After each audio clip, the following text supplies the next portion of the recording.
Investment in security market is subject to market risk. Please read all documents carefully before investing. Share बाजार में निवेश बाजार जोखिमों के अधीन है। निवेश करने से पहले सभी दस्तावेजों को हेलो हेलो हेलो, कैसे हो सब। तो आज कैसे हुआ ट्रेडिंग, कुछ अच्छा हुआ कि नहीं? कमेंट में कब बताना आज का क्या हुआ, आपका प्रॉफिट हुआ या लॉस हुआ, बता देना। ठीक है, चलिए। तो आज मार्केट ने काफ़ी अच्छा खासा साइडवेज दिखाया। पहले स्टार्टिंग में तो ऊपर की तरफ रैली कर दिया। मैंने यहीं पर कहीं तो ट्रेड लिया था, पर प्रॉब्लम क्या हुआ पता है क्या?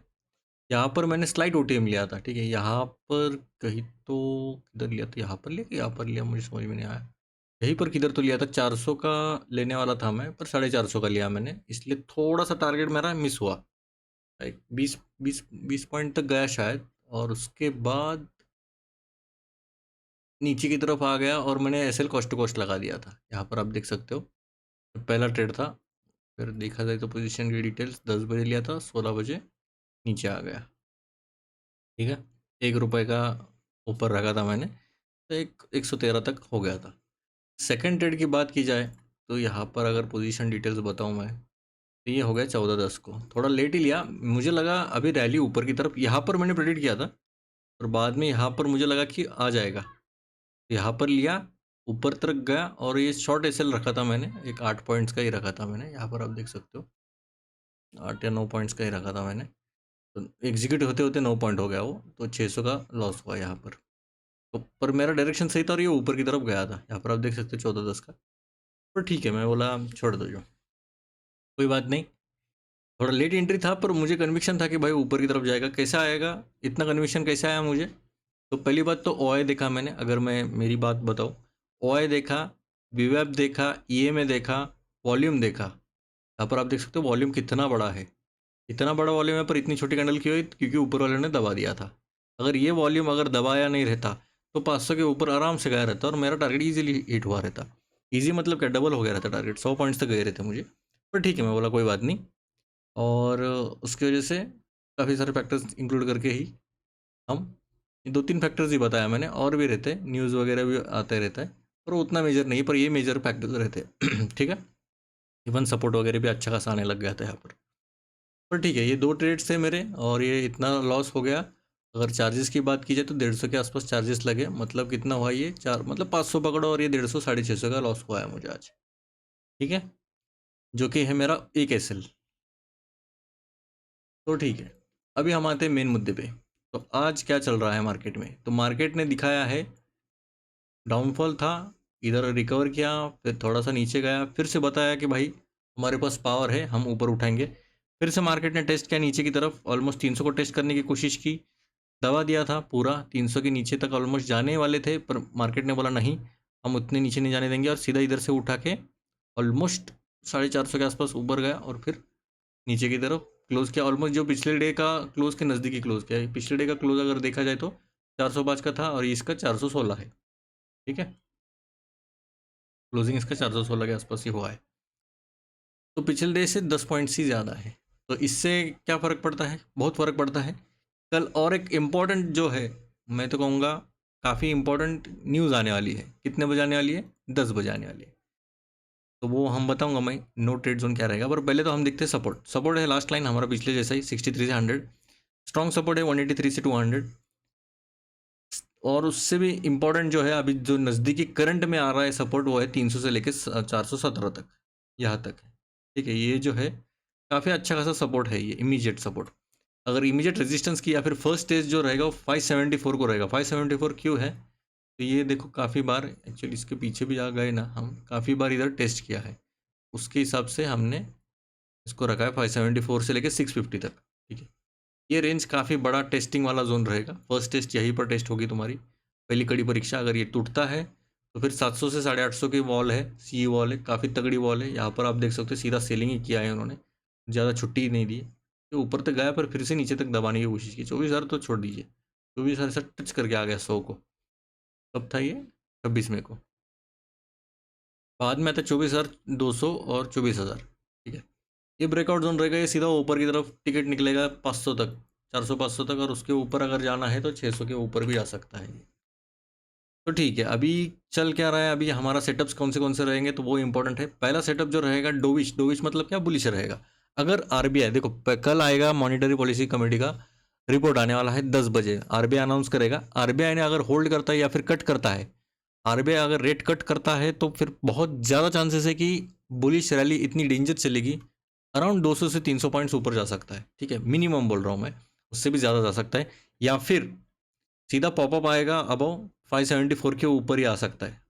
तो जल्दी से एंटर करना ऐसा मत करें, पहले फर्स्ट 5 मिनट स्पाइक पर थोड़ा सा वेट करें, इनिशियल रिएक्शन कैंडल क्लोज होने दो।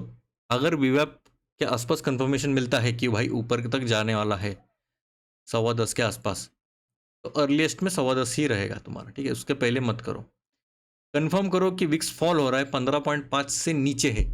देखो विक्स पर ही मैंने लिया था, और एक फैक्टर मैं भूल गया बताना, विक्स है, विक्स मतलब क्या, हमारा वो गोली वाला विक्स नहीं है, ठीक है, ये विक्स जो रहता है, अगर ये नीचे नीचे जाने लग रहा है मतलब मार्केट ऊपर के चांसेस ज़्यादा दिखते हैं। अभी देखो मैंने क्यों लिया था यहाँ पर, अगर और एक फैक्टर बताऊँ मैं आपको, चलो अभी आज रिवील ही कर देता हूँ मैं, तो 14:10 ना यहाँ पर कहीं तो लिया था, तो विक्स देखो नीचे की तरफ दिखाने लग गया था, इसलिए मैंने लिया, पर बाद में धीरे धीरे थोड़ा सा ऊपर गया ये, इसकी वजह से मेरा जो एसएल है वो इसलिए हिट हुआ, नहीं तो अगर यहाँ से अगर मैंने लिया रहता ऑलमोस्ट यहाँ से किधर से, तो मेरा इजी टारगेट हिट हुआ रहता, क्योंकि देख सकते हो विक्स नीचे गिरने लगा था, पर काफ़ी देर भी हो गई थी, इसलिए मैं थोड़ा रिस्की हाई रिस्क पर रखा था और मैं चला रहता, मुझे कोई प्रॉब्लम नहीं है, ये एक दिन का एसएल है मेरा, तो ठीक है, मेरे को कोई प्रॉब्लम नहीं है, तो ये एक फैक्टर था, ठीक है। उसके साथ साथ विक्स फॉल हो रहा है, बैंक निफ्टी 0.5% से भी गेन कर रहा है, सी का ओआई भी अनवाइंड करने चालू हो गए थे 700 के आसपास, तब हम सोच सकते हैं ऊपर की तरफ। सिनेरियोज ए भी, ठीक है, वो छोड़ दीजिए, सिनेरियोज ए भी छोड़ दीजिए, सिनेरियो ए बी का छोड़ दीजिए, ये थोड़ा अलग चल रहा है, पर ठीक है, इसमें प्रोबेबिलिटी मेरी 72% की है, ठीक है। बाद में आता है सेटअप टू हॉकिश, मतलब अगर आरबीआई ने ऐसा स्टांस लिया कि भाई आरबीआई ने कट नहीं किया, बढ़ा दिया रेट, तो चांसेस है कि मार्केट नीचे की तरफ जा सकता है, जो कि 28% प्रोबेबिलिटी। ड्रॉप बिलो आ सकता है 300 के नीचे फर्स्ट 15 मिनट पोस्ट अनाउंसमेंट, ठीक है, पहले 15 मिनट के पोस्ट अनाउंसमेंट के बाद अगर 300 के नीचे ड्रॉप आता है, वही रूल रहेगा हमारा कि भाई रुको, पहले रिएक्शन देखो कैंडल का क्लोज होने तक, अगर वीवैप के फेलियर का कंफर्मेशन आता है 10:15 के आसपास, तब हम लेंगे। कंफर्म कब होगा, विक्स का स्पाइक हो गया 17.5 के ऊपर, बैंक निफ्टी -1% हुआ और 23,200 का पी अनवाइंड होने लग गया, ठीक है, एक्सपांड होने लग गया, सॉरी अनवाइंड नहीं, एक्सपांड होने लग गया, बढ़ने लग गया। तो ये दो सेटअप इंपॉर्टेंट है। थर्ड सेटअप जो है, अभी वाइल्ड कार्ड एंट्री मिलती है किसको, ईरान के एमओयू को। अगर ये भले आरबीआई के आने के बाद हो पहले हो, कुछ फर्क नहीं पड़ने वाला, हेडलाइन डिपेंडेंट रहता है ये। अगर ट्रम्प ने साइन कर दिया 60 डे का एमओयू, ब्रेंड जो क्रूड ऑयल है वो क्रैश करता है $88 के नीचे, और ये डोविश आरबीआई मोमेंटम सीधा ये 700-800 पॉइंट की भी रैली चल सकती है। अगर एमओयू प्लस आरबीआई ने रेट कट किया तो डबल कैटलिस्ट मिलेगा, 500 से 800 पॉइंट की रैली मिलेगी एक ही दिन में। ये हिस्टोरिक सेशन होने वाला है कल का, तो थोड़ा सा सब्र करें, अपनी कुर्सी की पेटी बांध ले, कल के लिए काफ़ी रोलर कोस्टर राइड होने वाली है कल, तो मज़ा आने वाला है, ठीक है।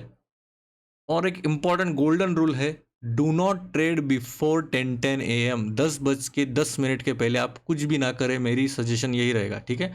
The pre announcement market is in full gamma compression, पूरा देखो, जब अगर आपको बड़ी मूव देना है ना, तो जो मार्केट है ना, पहले आपको बहुत रुलाएगा, ठीक है, रुलाने की कंडीशन में लाएगा, जैसे यहाँ पर आप देख सकते हो। अगर मैं बात करूँ यहाँ पर देखो, एकदम धीरे धीरे गया, फिर नीचे आया, फिर धीरे धीरे ऊपर, फिर यहाँ से देखो सीधा उठा के ऊपर पटक दिया, फिर ये थोड़ा थोड़ा, फिर नीचे, फिर ऊपर, फिर नीचे, देख सकते हो आप। तो ऐसे करते रहता है मार्केट, एकदम बुरी तरह रुलाएगा आपको। और इसके पहले अगर 10 बजे के पहले आपको करेंगे तो आप ट्रैप में फंस जाओगे, ठीक है। बहुत सारे रिटेल ट्रेडर्स इधर ही आरबीआई डे के दिन ही बहुत ज़्यादा प्री अनाउंसमेंट गैप में रिवर्स करता है शार्पली 10 बजे के आसपास, और फिर रोने लगते हैं, फिर 90% ऐसे या नंबर नहीं आता है वो।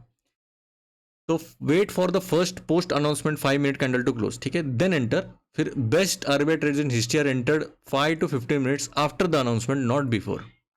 मतलब अगर अभी तक का हिस्ट्री का रिकॉर्ड देखा जाए, तो जो भी आरबीआई के जो डिसीजंस होते हैं 10 बजे के बाद के, अगर आपने 15 मिनट या 5 से 15 मिनट के बीच में या फिर उसके बाद भी ले लिया अनाउंसमेंट के बाद, तब बेटर रहता है। उसके पहले तो प्रिडिक्ट ना ही करे तो बेटर है, नहीं तो आपका पूरा कैपिटल उड़ जाएगा, ठीक है, क्योंकि ये मूव ऐसा देगा सीधा ऊपर की तरफ ही जाएगा।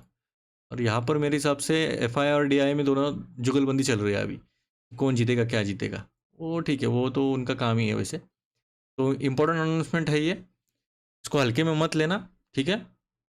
उम्मीद है आपको ये वीडियो पसंद आया रहेगा, तो लाइक शेयर और सब्सक्राइब कीजिएगा। अगर ये वीडियो नहीं देखा यहाँ पर आप देख सकते हो। Thank you.